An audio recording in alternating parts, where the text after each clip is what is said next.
Ang intense ng mga kaganapan ngayon sa abot kamay na pangarap sapagkat ikakagulat ni Eric ang sasabihin sa kanya ng anak niyang si Justin. Dito nga dahil sa tulong ni Annalyn ay tuluyan nang lalambot ang puso ni Justin at maawa na nga ito sa ina niyang si Giselle, kaya naman ay mapagdedesisyonan niya ngang hindi na sumama sa ama niyang si Eric pabalik ng US. Samantala matapos ngang magbigay ng regalo na kwintas itong si Doc Lynn kay Annalyn, ay hindi naman magpapatalo itong si Harry at magbibigay nga din ito ng regalo kay Annalyn.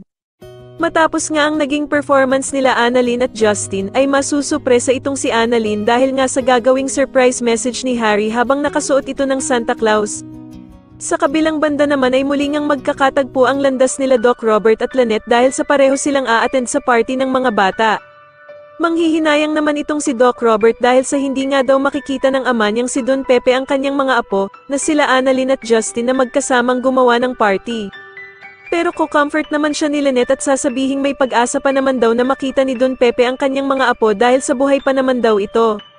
Subalit mukhang nawawalan na nga ng pag-asa itong si Doc Robert at sasagutin niya nga si Lynette na kung paano nga daw kung hindi na daw tuluyang magising ang ama niyang si Don Pepe. Samantala ay ikakabigla naman ni Justin ang pagdating ng ina niyang si Giselle sa party at magagalit pa nga siya kay Annalyn dahil sa kung siya ba daw ang nagpapunta dito. Sasagutin naman siya ni Annalyn na gusto lang naman daw sana niyang magkausap silang dalawang mag-ina.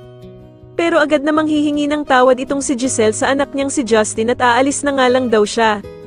At dito nga habang papaalis si Giselle ay agad naman siyang pipigilan ni Justin at mukhang lalambot na nga ng tuluyan ang puso nito. Sa tingin nyo dito na nga kaya tuluyang magkaayos ang mag-inang sila Giselle at Justin, mas lalo na nga talagang nagiging exciting ang mga susunod na kaganapan kaya naman ay mas lalo pa nating abangan ang mas lalong gumigandang abot kamay na pangarap. Maraming salamat po sa inyong panonood at sana po ay masubscribe nyo ako. Maraming salamat po.